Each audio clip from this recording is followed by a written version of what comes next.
یارانو دا دونه کنجوسه دی پارونې ته به وله کور لیال ورکړی ویلی ولې مړی لږ پخه کې زما نه ده په باور ګوره زه مړ سم که به چاو سمه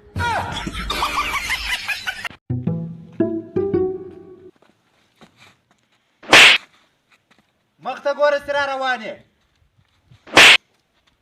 بخښنه غواړم یار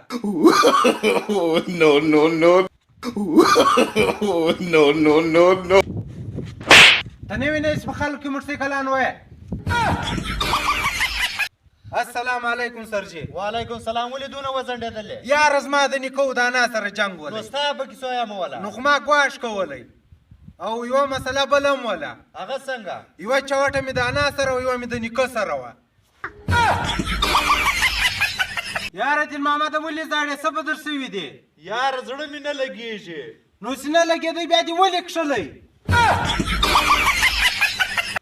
هلالا مړۍ مې درته راوړله څو مړۍ دي پوره 100 مړۍ دي ولې زه تا ته حیوان ښکاره کېږم چې 100 مړۍ دې راخیستې دي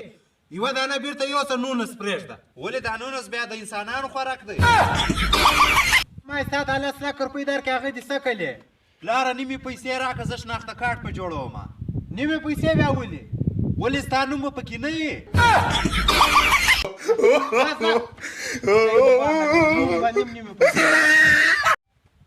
ستا جرم ثابته سولی سبا ماښام پوره په 6 بجې به په پانسۍ راټالېږي بیا ما راکښته کوئ څه ډېر زه غریب سړی یم زه بیا راښام چلومه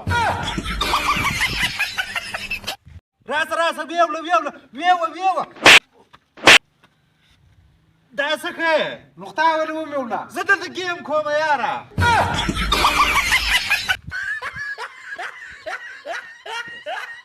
څه کوې دین محمده چیرې ځې زما پلار ولې ولاړ شه دا چرګ خرڅ که دا سهار ټیم اذانونه کوي لمونځونه نه کوي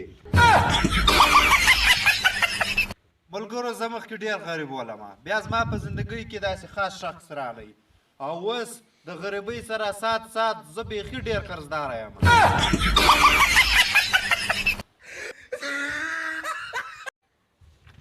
استاذه دا سترګه دې ولې شنه ده استاذ نه دا تیز سر یار هلته مې راکټ را روان کړی ولې